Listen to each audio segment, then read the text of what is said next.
지금으로부터 정확히 500년 전 1517년 10월 31일에 가톨릭 교회의 사제였던 마르틴 루터는 독일 비텐베르크 대학교회의 정문에다가 로마 교회를 향한 95개조의 방방문을 게시하였습니다.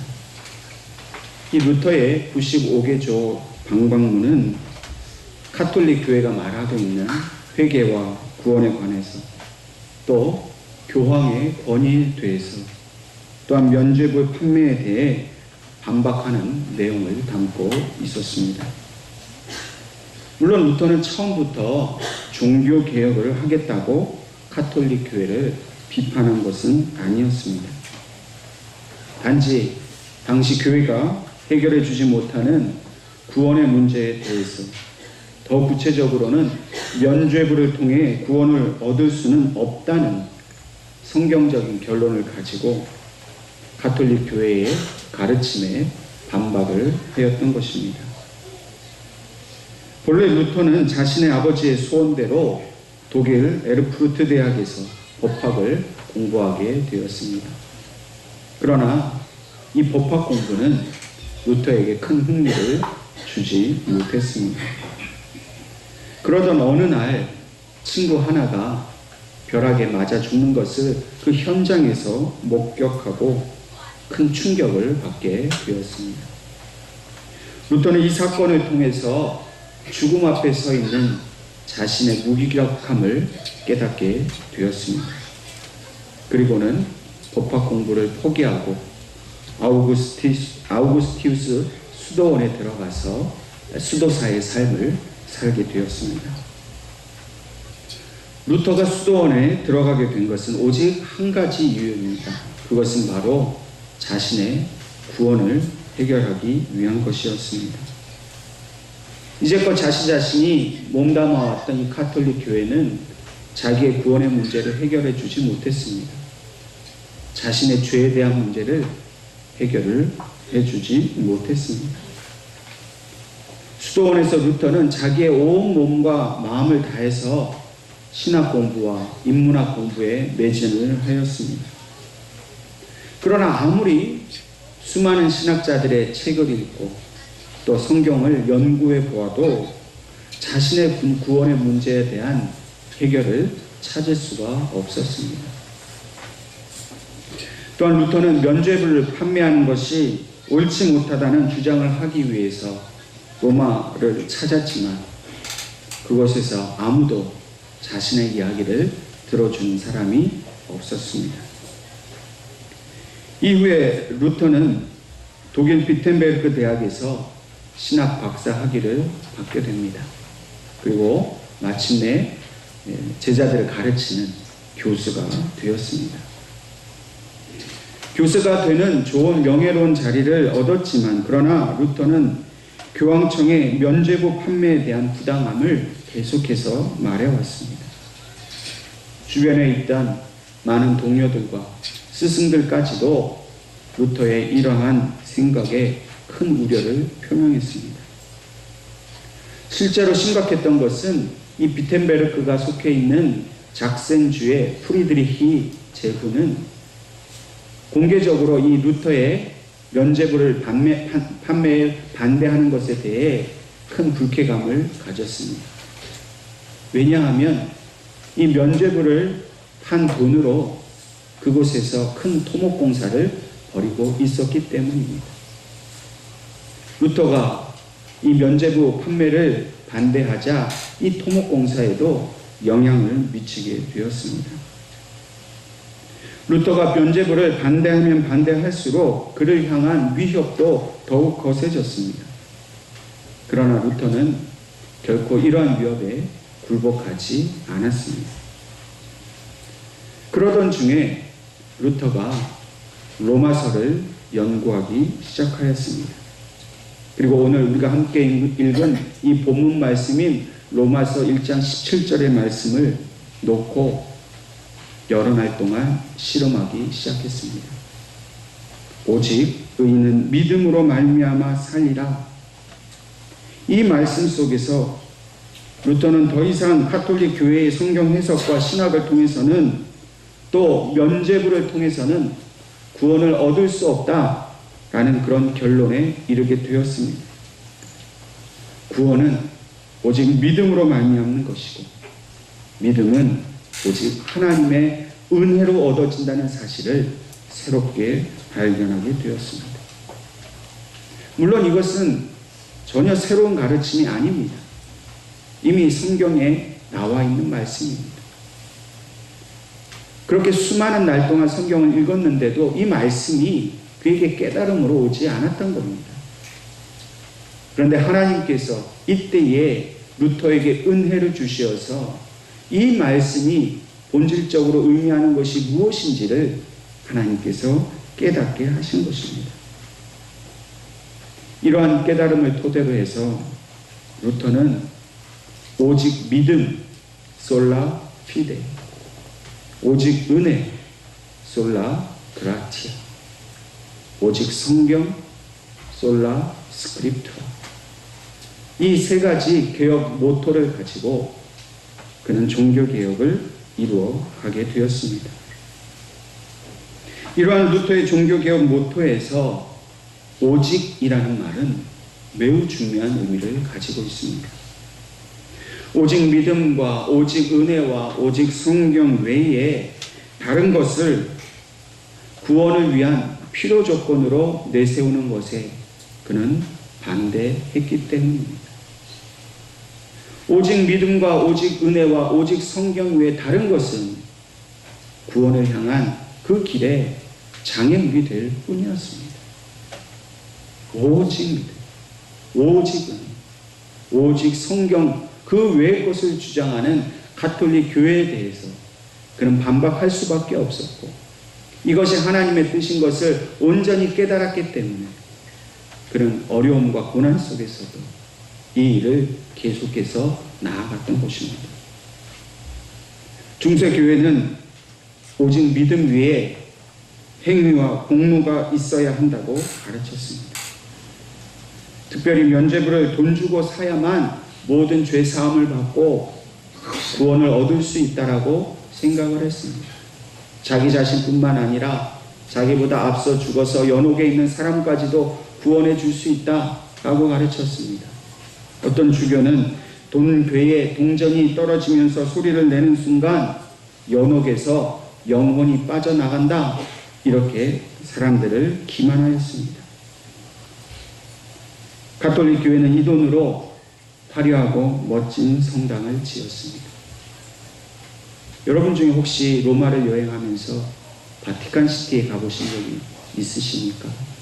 그 바티칸 시티 앞에 세워진 크고 멋진 그 베드로 성당, 그것이 바로 면죄부를 판 대가로 지은 돈으로 세운 성당입니다. 수많은 사제들이 이 돈으로 자신들의 탐욕을 채웠습니다. 면죄부는 사람들에게 구원의 길로 인도하는 것이 아니었습니다. 오히려 교회의 권력을 유지하고 자랑하는 그런 탐욕의 수단으로 전락하였습니다. 루터는 구원은 이러한 면죄부를 통한 공로에 의해서가 아니라 오직 믿음으로만 얻는다는 성경 말씀 그대로를 주장하였습니다. 사람에게는 그 어떤 구원을 받을 수 있는 의로움이 없다는 사실을 그는 깨닫게 되었습니다. 사람이 아무리 돈으로 자기 힘으로 구원을 얻기 위해 노력한다 할지라도 그것은 다 헛된 일인 것을 알았습니다. 우리는 철저하게 죄인이고 우리의 의로움은 예수 그리스도의 십자가를 믿는 것밖에 없다는 것을 루터는 알았습니다. 예수 그리스도의 십자가에서 주시는 그 은혜의 옷을, 그 의로움을 입어야만 하나님 앞에 나아갈 수 있다는 사실을 루터는 알게 되었습니다. 또한 이 의로움은 오직 은혜로 주시는 것임을 알았습니다.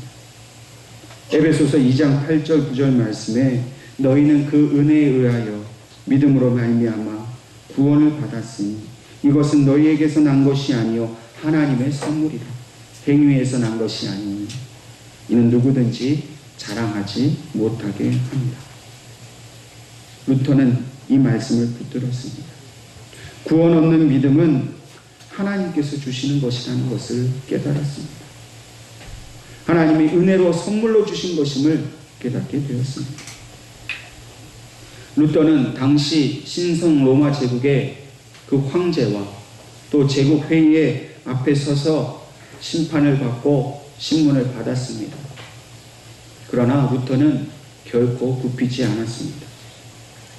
구원의 은혜는 값없이 얻는 것이지 면죄부를 산다고 해서 얻는 것이 아니라고 담대하게 주장을 하였습니다. 마지막으로 루터는 오직 성경으로만 구원을 얻는다고 말하였습니다. 당시 가톨릭 교회는 성경보다는 교황의 가르침으로 혹은 교회의 전통에 내려온 그 가르침으로 구원을 얻는다고 그렇게 가르쳤습니다. 루터는 이러한 모든 저들의 주장에 대해 저항하였습니다. 그리고 사람의 말이 아닌 본래 그 성경 말씀으로 하나님이 주신 그 말씀으로 돌아가야 한다고, 그 말씀만이 우리를 구원하는 진리라고 그는 담대히 주장하였습니다. 당시 성경은 모두 로마 제국의 언어인 라틴어로 쓰여져 있었습니다. 근데 문제는 이 라틴어는 사제들만 읽을 수 있었다는 것입니다. 다시 말해서 일반 독일 민중들은 성경을 가질 수도 없었고 꼭 성경을 가진다 하더라도 그것을 읽을 수가 없었습니다. 백성들은 오직 사제들이 성경을 풀어주고 또 설교하는 그 내용만 들을 수가 있었습니다.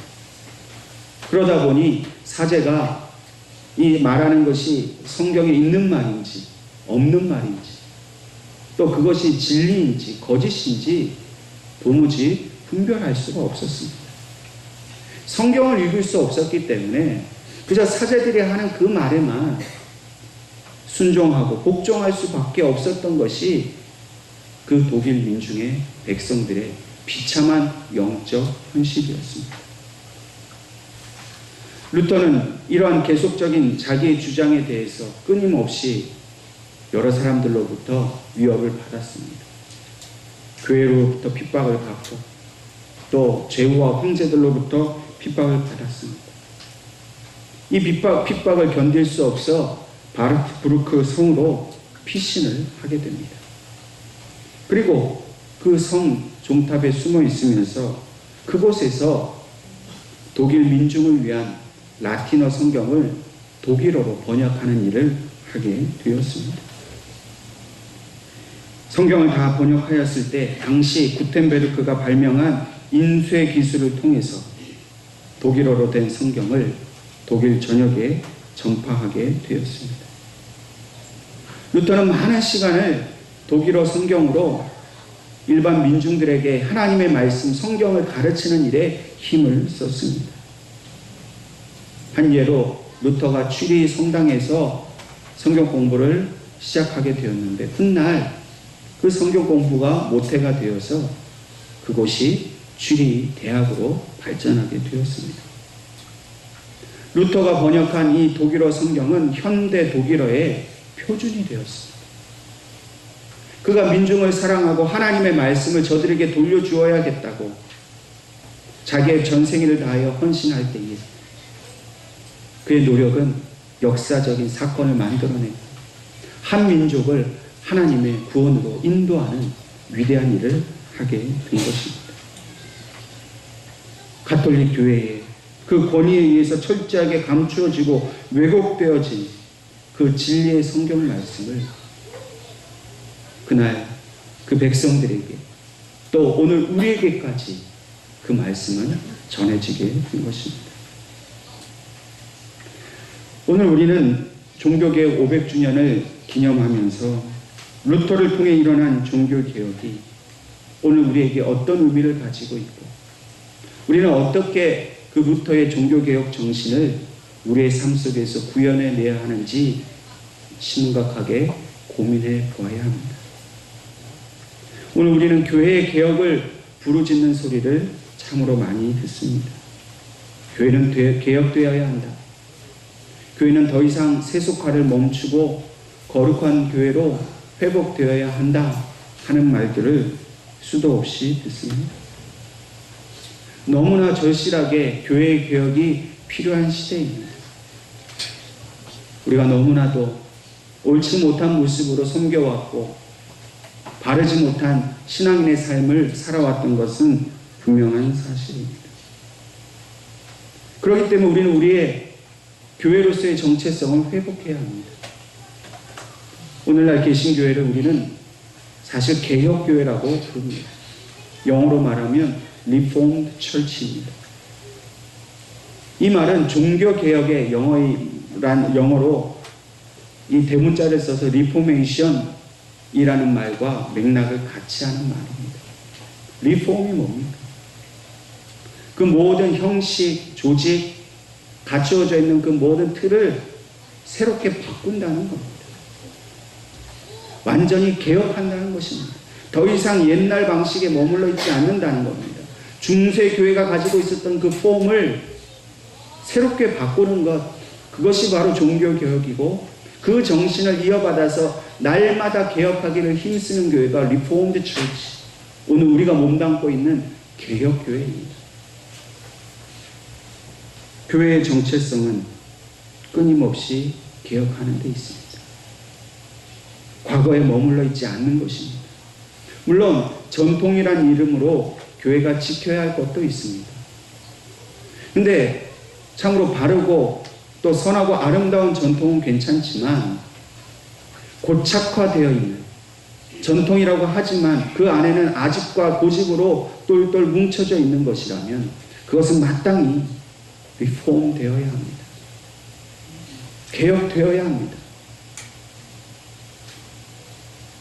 가장 중요한 것은 이러한 교회의 어떤 조직적이고 교회의 어떤 그런 외형적인 개혁뿐만 아니라 실질적으로 더욱 중요한 것은 우리 자신의 신앙의 개혁입니다. 목회자는 목회자로서 자기 개혁을 해야 합니다. 성도는 성도의 삶 속에서 자기의 고착화되어 있고 고집과 아집으로 뭉쳐있는 그 자기의 잘못된 신앙을 개혁할 수 있어야 합니다. 예수님은 이 땅에 개혁자로 오셨습니다. 예수님 당시에 모세율법에 근거해 제사장들과 서기관들은 아주 나쁜 악습에 백성들을 얽매고 있었습니다. 그것을 통해서 그들의 기득권을 유지하고 백성들을 착취하고 핍박하였습니다. 예수님은 그것을 개혁하기를 원하셨습니다. 하나님 나라의 의로, 하나님 나라의 새로운 질서와 말씀으로 개혁하셨던 것이 바로 예수님이 하신 일입니다. 그런데 오늘 우리는 그 예수님을 믿는다고 하면서 예수님의 그 개혁의 삶을 따라가는 것이 아니라 오히려 바리새인과 서기관과 제사장들처럼 자기의 고집과 자기의 기득권을 지키기 위해서 오히려 참된 개혁을 하고자 하는 자들을 핍박하고 있지는 않은지 생각해 보아야 한다는 것입니다. 다시 한번 기억하십시오. 루터는 교회를 개혁하려고 종교개혁을 일으킨 것이 아닙니다. 그는 자기 자신의 구원의 문제를 해결하기 원했습니다. 자기 자신이 끊임없이 그 죄로부터 회개하고 하나님의 진리의 말씀으로 하나님의 그 바른 뜻으로 들어가기를 원했습니다. 자기 자신을 개혁하려고 하다 보니까 당시 중세교회가 가지고 있었던 문제를 바꾸지 않으면 안 되었기에 그 개혁을 이끌어 가시는 성령님의 인도하심을 따라 루터는 자기의 전 삶을 그 개혁에 바치게 된 것입니다. 95개조 반박문을 통해서 가톨릭 교회가 가르치는 그 회개가 잘못되었다고 지적합니다. 어떻게 인간인 사죄를 통해서 사죄의 선포를 받을 수 있느냐 하는 것입니다. 우리에게 사죄를 선포하실 수 있는 분은 하나님밖에 없다는 것을 그는 자기의 모든 일생을 걸고 선포한 것입니다. 예수님께서는 인간의 구원의 길을 열어주시기 위해서 자기 몸을 찢으셨습니다. 피를 흘리고 죽으셨습니다. 그리고 그 주님을 믿는 자만이 하나님 앞에 나아갈 수 있도록 생명의 길을 열어주셨습니다. 결코 교황의 가르침이나 사제를 통해서 구원을 받는 것이 아닌 것을 우리에게 가르쳐 주었습니다. 오늘 우리는 루터의 종교개혁 정신을 계승하여서, 아니 예수님께서 열어주신 그 구원의 길을 가기 위해서 철저하게 나 자신을 개혁의 대상으로 삼아야 합니다. 철저하게 나 자신으로부터 바른 믿음을 가지도록 노력해야 합니다. 다른 사람을 비난하고 다른 교회를 비판하는 건 누구나 할 수 있습니다. 그러나 자기 자신을 비판하고 자기 자신이 잘못되었다고 하나님 앞에 철저하게 회개하는 일은 너무나 어렵습니다. 교회의 개혁을 위해 부르짖는다면 먼저 자기 자신부터 하나님 앞에 겸손히 엎드려야 할 것입니다. 오늘 저와 여러분이 하나님 앞에 개혁되어지는 것, 그것이 바로 이 시간 우리에게 향하신 하나님의 뜻인 것을 우리는 알아야 합니다. 오늘 이렇게 우리가 나 자신을 개혁해야 한다면 우리는 다음과 같은 세 가지 질문에 대답할 수 있어야 합니다. 첫 번째, 우리는 믿음으로 구원 얻었다는 사실을 얼마나 중요하게 생각하는가 하는 질문에 대답해 보아야 합니다. 여러분 신앙생활 가운데 구원받았다는 사실이 여러분에게 얼마나 중요한 일입니까? 그건 세례 받았을 때 다 고백했으니까. 옛날에 다 한 일이니까. 지금은 당장 먹고 사는 게 어렵고 당장 자녀들의 미래가 어떻게 될지 모르는데 구원받은 건 당연한 거니까 이제 그만 내 현실의 문제를 해결해 달라고 우리는 하지 않습니까? 언제부턴가 우리는 구원받은 일이 이미 지나간 일이 되어버렸습니다. 오늘 현실의 문제에서 내 욕망과 내 기대를 채우지 못하는 그 어려움만 우리는 생각하며 살아갑니다. 여러분, 구원은 하나님께서 주신 특별한 선물입니다. 여러분, 구원에 대한 확신과 감사와 기쁨이 없다면 우리는 예배 나올 때마다 결코 이 예배를 중요한 마음으로 생각할 수 없습니다. 그저 교회 다닌 지 오래되었으니까, 일요일이 되었으니까 내 부족한 것을 채우는 정도로 신앙생활을 한다면 우리는 참된 개혁을 할 수가 없습니다. 우리는 예배 나올 때마다 우리에게 믿음을 주시고 구원해 주신 하나님의 은혜를 감격하며 나와야 합니다. 매 순간순간이 우리의 모든 삶은 오직 구원을 바라보는 그런 겸손한 믿음의 태도여야 한다는 것을 우리는 기억해야 합니다. 예배는 구경하러 나오는 것도 아니고 그저 목사의 설교를 듣고 내 마음의 위로를 얻기 위함도 아닙니다. 예배를 통해서 내가 죄인됨을 발견하는 것, 죽을 수밖에 없었던 나를 예수님의 피로 살려주신 것에 대한 감격과 기쁨과 찬양이 넘치는 것이 바로 참된 예배입니다. 그것이 우리의 삶의 전부여야 합니다.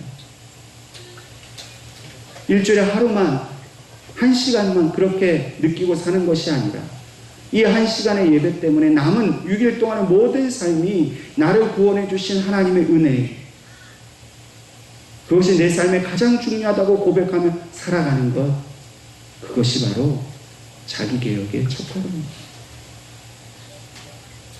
두 번째로는 믿음은 하나님의 은혜이고 하나님의 선물이라는 사실을 얼마나 귀하게 여기는가 하는 질문입니다. 여러분, 구원받았다는 것이 얼마나 귀합니까? 여러분, 구원은 내 노력으로 얻는 것이 아닙니다. 많은 사람들이 교회에 충성합니다. 헌금도 드리고 봉사도 합니다. 목회자를 열심으로 섬기고 성도들을 열심히 돌봅니다. 전도도 열심히 합니다. 근데 그 모든 것이 구원을 얻기 위해서 하는 일이라면, 목사에게 인정받기 위해서 하는 일이라면 그것은 결코 구원의 조건이 될 수 없습니다. 여러분, 우리가 봉사도 하고 헌금도 하고 전도도 하고 하는 이 모든 일은 우리를 구원해 주신 그 은혜로 선물로 주신 것에 감사하기 때문에 우리가 행하는 일입니다. 여러분, 선물은 누구에게 줍니까? 그 행한 일로 대가로 주지 않습니다. 행한 만큼 받는다면 그것은 대가입니다. 선물은 아무것도 한 게 없습니다. 봉사도 못했고 헌금도 못했고 성도들 잘 섬기지도 못하고 전도도 못했습니다. 그런데 하나님이 값없이 선물로 구원을 주신 겁니다. 그것이 너무나 감사해서 헌금도 하고, 그것이 너무나 감격스러워서 봉사도 하고, 날 살려주신 주님의 은혜가 감사해서 다른 사람의 생명을 살리는 그 복음의 빚을 갚기 위해서 전도도 하고 선교도 하는 것입니다. 이 선물이 여러분들에게 얼마나 필요합니까? 내가 이만큼 봉사했는데 교회에서 알아주지 않는다. 내가 이렇게 충성했는데 나에게 직분을 주지 않는다고. 우리가 그런 마음으로 살아간다면 그것은 하나님의 선물을 받지 못할 자격이 없는 사람이죠. 우리는 자격이 있어서 선물 받지 않았습니다. 내 행동이 도덕적이고 의로워서 구원받은 것이 아닙니다. 우리는 철저한 죄인이었습니다. 그런데도 하나님은 우리를 사랑하셔서 구원의 선물을 주셨습니다. 여러분, 세상 살아가는 것이 힘들지요. 물질의 문제, 건강의 문제, 자녀들의 문제 힘들지요. 그러나 그 모든 것 위에 구원과 영생이라는 귀한 선물을 주신 하나님께 대한 감사와 기쁨으로 살지 않으면 결코 우리 육신의 문제도 해결은 받을 수 없습니다. 이 땅에서 살아가는 것도 중요하지만 더 중요한 것은 이 땅을 떠나 하나님 나라에 살아가는 것입니다. 그 일을 위해 영생을 선물로 주셨고 구원을 선물로 주셨다면 우리는 마땅히 영생의 삶을 바라보면서 구원의 선물을 주신 그 하나님의 뜻을 따라서 감사와 기쁨으로 살아가야 되지 않겠습니까? 마지막 세 번째로, 우리에게 주신 복음을 부끄러워하지 않고 얼마나 자랑하는 삶을 살고 있는가 하는 질문입니다. 사도 바울은 복음을 부끄러워하지 않는다고 고백합니다. 그리고 이 복음을 자랑하고 전파하기 위해서 자기의 모든 것을 버렸습니다. 자기의 생명을 걸고 자기의 전 삶을, 복음을 전하는 삶을 살았습니다. 여러분과 저의 삶의 목적은 무엇입니까? 오늘 이후로 우리 남아있는 모든 삶 동안 우리가 해야 할 일은 복음을 자랑하는 일입니다. 복음을 땅끝까지 전하는 일입니다. 물론 여러분들이 여러 가지 계획이 있으시겠죠. 그러나 그 계획을 이루어가는 것, 그 계획을 이끌어가는 것은 바로 그리스도의 복음입니다. 구원받은 백성으로서 내가 하나님께 주신 그 일을 해야 한다는 사명감이 여러분들의 인생을 이끌어가는 것이지, 여러분들의 통장의 잔고나 여러분들의 인생의 계획이 여러분들이 이끌어가는 것이 결코 아닙니다. 여러분들의 계획이 하나님의 손에 의해서 붙들리기를 간구하십시오. 우리가 해야 할 일은 하나님이 원하시는 일을 하는 겁니다. 그 나머지 우리가 염려하고 걱정하는 것은 하나님이 인도해 주십니다. 그 믿음이 없어서 믿음으로 살지 못하고 내 계획대로, 내 욕망대로 살아간다면 우리는 참된 자기 계획을 이루어갈 수 없습니다. 여러분들의 인생을 하나님께 맡기십시오. 지금 내가 어렵고 힘들지만 하나님은 반드시 내 가정을 지켜주시고 내 자녀들의 길을 지켜주신다는 믿음으로 사십시오. 이 땅에서 환난당하고 핍박당하나 나는 하나님 주신 그 예수 그리스도를 통해 주신 영생의 삶을 살 수 있다는 믿음으로만 사십시오. 오직 의인은 믿음으로 사는 겁니다.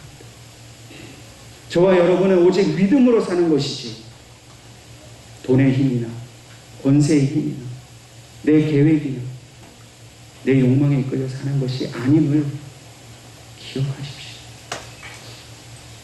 오늘 종교개혁주의를 맞이하여서 단지 오늘의 하나의 행사로 끝나는 것이 아닙니다.